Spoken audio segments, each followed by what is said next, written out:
Hello, boys and girls. It's Kingdom of Kind again. I like this book, and We are starting with Chapter 4, Nathan's Note.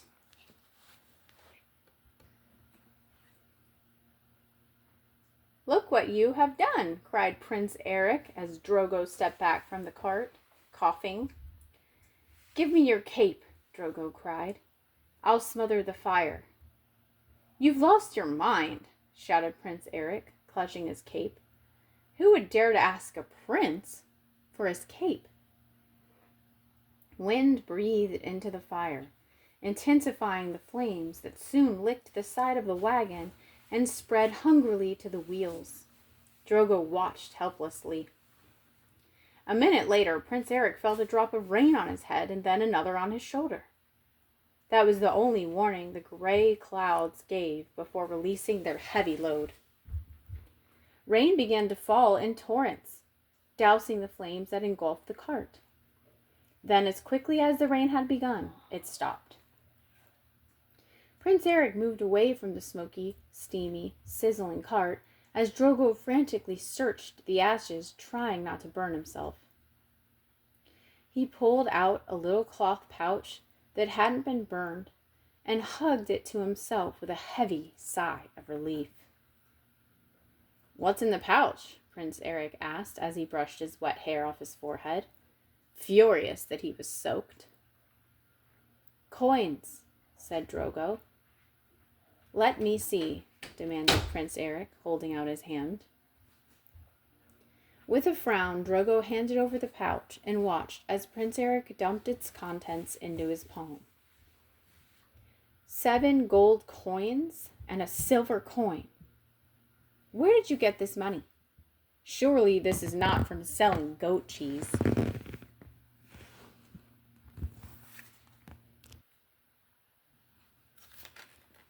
Drogo hesitated before he spoke.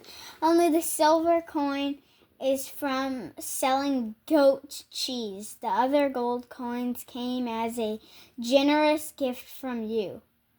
What? Cried Prince Eric. The gold coins you threw in the mud. The old woman told me about them. You told her she could keep the coins if she found them. Then she told me that I could keep them if I found them. She didn't want anything to do with the coins. I searched for an entire day in the dried mud, and I found them. Obviously, these coins are mine." Prince Eric put all the coins in his pocket and tossed the pouch back to Drogo. "And I'll keep the silver coin as well, to cover the stress you have caused me and the time it will take my servants to dispose of your ruined cart." But Drogo stood in shock, with his mouth hanging open in disbelief. He turned to his half-burned cart, which still smoldered. As if on cue, a wheel broke off and rolled down the road. As if on cue, a wheel broke off and rolled down the road. Drogo hung his head and plodded down the hill to the dark valley, leaving his ruined cart behind. Prince Eric, wet, angry, and fatigued, stormed up the hill to the towering castle.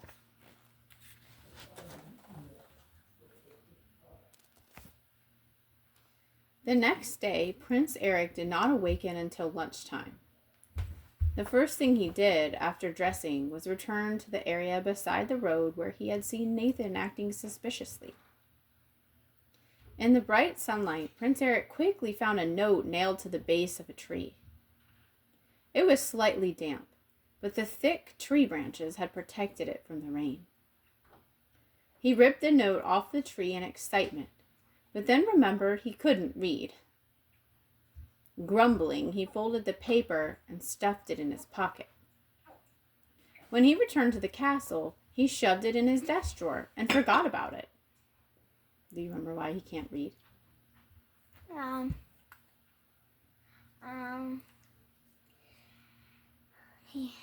What?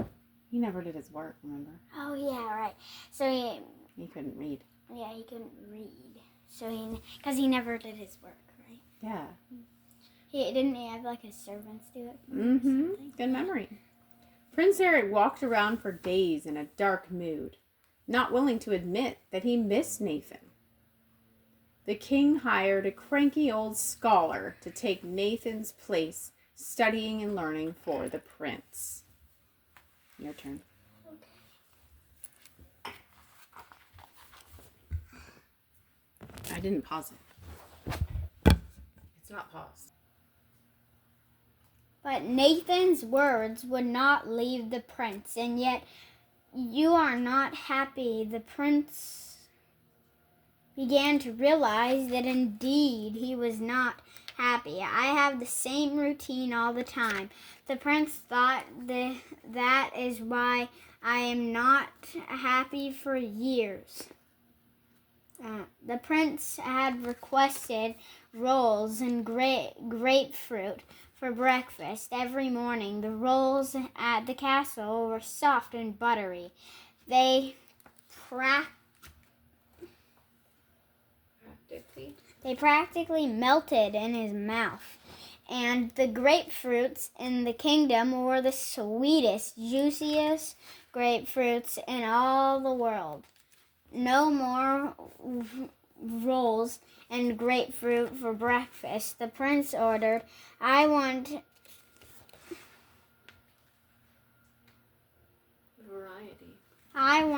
variety, new things. For 3 weeks, he was served something different every morning. Crispy bacon, tasty biscuits, and gravy, silky cheese, fondue, warm apple streusel,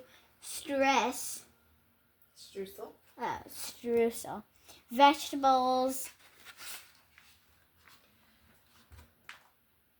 omelets,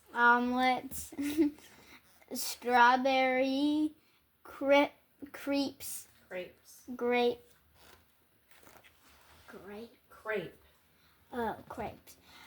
herbs, sausages, fluffy blueberries, muffins. Can I eat at his house, please? Cinnamon toast, soft-boiled eggs, funnel cakes, fresh orange juice, peaches and cream, golden croissants, Italian donuts dipped in chocolate sauce, baked apples with walnuts and maple syrup, square waffles with whipped cream, hash browns, and corned beef, hash and ham with a pineapple mustard glaze. That sounds so good. I know. But alas, the prince was no happier than before. And when the baker had expended all of her ideas and could think of nothing new to make him for breakfast, the prince ordered that she be cast out of the castle. Ooh. Then the prince decided he was bored. Intolerably, insufferably bored. Boredom must be the cause of my unhappiness, he thought. He demanded that his servants bring him the best entertainment to be found. Spoiled. Jesters juggled and told riddles. Skilled musicians played the harp and flute beautifully. Singers sang as smoothly and sweetly as nightingales. The bards dramatically recited poetry and long, eloquent speeches in honor of the prince. The prince enjoyed the entertainment, but every time it ended, his unhappiness was still there with him, like a dark cloak covered in the sunshine. He had nightmares of 7 gold coins sinking endlessly and oozing mud. He refused to ask the scholar to read the note. Nathan left worried about what it might say. At times, his heart opened up a silver just enough to shoot. His heart opened up a sliver. A sliver. Like a tiny bit. Just enough to shoot. Started the man's cart on fire. You took his hard-earned money. He decided he needed more thrilling entertainment to conquer his unhappiness. His servants brought him dancing polar bears from the Arctic. What? Emperor penguins from the Antarctica. Fire swallowers and snake charmers from far off lands.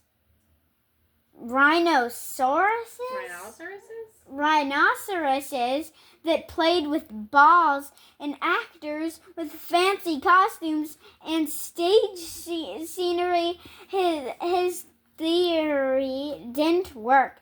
He was still dissatisfied. Oh my. Finally, he took Nathan's note out of his drawer and brought it to his cranky scholar. He listened to the words as his scholar read it slowly. Prince Eric, your selfishness is a terrible prison. I will pray every day that you might find the way to free yourself. Your friend, always Nathan. I'm sure that's why his heart was opening up a sliver, because of the prayers. Chapter 5. The Voyage. Nathan's note had confused Prince Eric. Thinking of the note filled him with anger. Then the next moment, the word friend danced in front of him, but felt like a beam of disappearing sunlight he could never grasp. In the end, he tore up the note and tossed it in the fireplace. Prince Eric decided he'd stay so busy that he wouldn't have time to reflect upon his unhappiness, so he tried to evade his feelings by throwing himself into a huge important projects. He had statues created of himself, a spacious golden tower built to hold just his jewels, and a new wardrobe made of elaborate clothes. Wow. But still, the prince was utterly unhappy. His gloom only seemed to increase. One evening, he stared out at his window. The night shadows depended as moonlight streamed around the castle. I tried everything, he thought to himself. Happiness is not here. I know now that I must leave and find happiness elsewhere.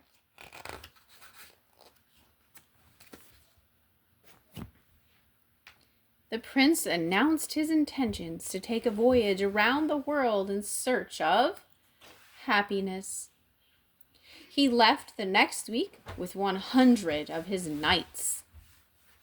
Prince Eric stood on the deck of his ship as the huge white sails were unfurled and filled with wind.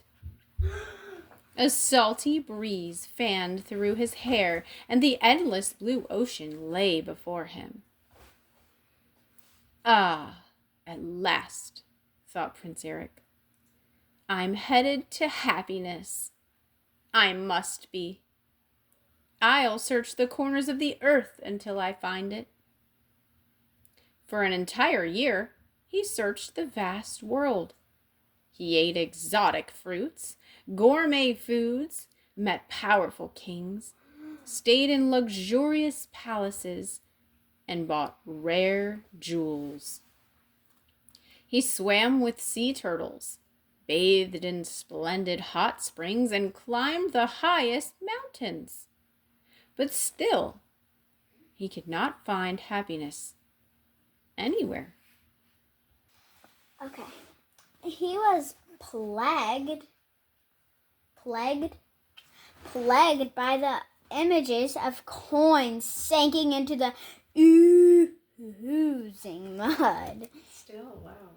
And a peasant's cart burning, and every now and then the word friend swirled around him, but it vanished each time he reached out to take hold of it.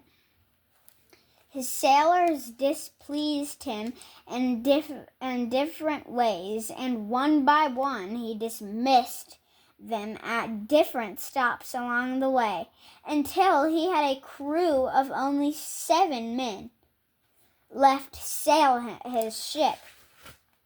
The men were scared of the prince, even though they obeyed his commands. They steered clear of him. Nonsense, Prince Eric declared to the wall of his ship's cabin. One day, as he lay on his velvet couch, this search for happiness is nonsense. The wall didn't speak back. It only creaked a little. I'm talking to a wall, Prince Eric said. That's just the problem. I have no friends. I shall sail back home as quickly as I can, and I will hire 20 friends to visit me every day. They shall receive 1 gold coin every month, and they shall adore me and laugh with me and listen to my stories. Prince Eric nodded to the wall. See, I have solved the problem at last. I shall find happiness.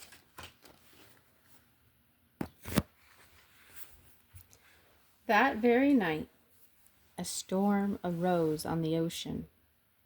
It beat upon the ship's windows, it thrashed the ship's sails, and it whirled the ship across the water. Prince Eric stayed in his cabin. My men will take care of things, he thought. Soon, Prince Eric realized that the crashing sound he was hearing was not thunder. It was the crashing of wood. The ship was starting to break up, and water was beginning to flow into the prince's cabin. He flew out his cabin door and looked around for his crew. Slanting torrents of rain and deep darkness made it hard to see. When a series of lightning strikes lit up the scene, Prince Eric spotted his crew on the lifeboat rowing quickly away from the ship. "Hey, I'm the prince," he called. "You must come back and get me." But it was no use. Prince Eric knew his own men had abandoned him. Prince Eric held on to the railing as the ship tilted dangerously. Then a huge wave tore away his grip and sent him into the swelling waves, shocked by the cold water. Prince Eric Panicked, another huge wave crashed upon him, and then another. Just when he thought he couldn't keep his head above water any longer, he felt something bump into him. A small barrel.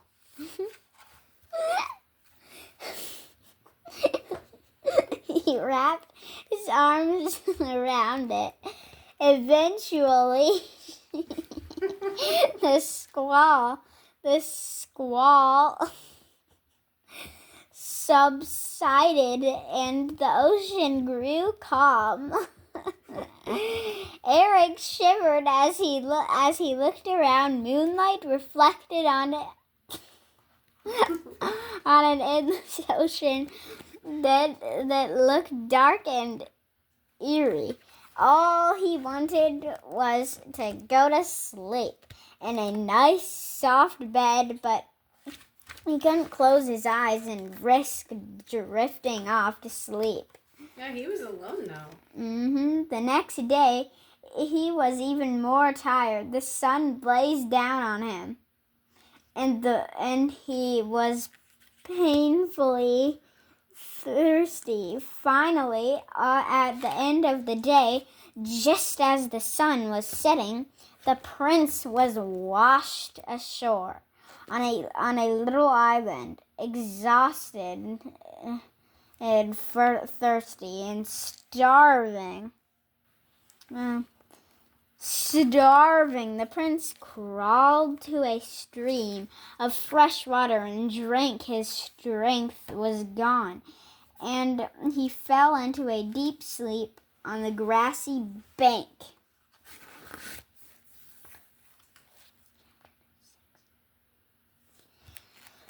Okay, thanks for reading with me. You can always comment if you have any questions about this book. And this is from The Good and the Beautiful. And we did the other chapters. We did 3 chapters on the last one, which was the first one we did. You can go back and find it if you'd like. We'll make a playlist. Yeah. We'll make a playlist for the Kingdom of Kind, and I hope you guys enjoyed this. We will read chapter 6 tomorrow. And if you want to figure out what happened first in the story, go to the first chapters we read. And see you again for another book. Bye.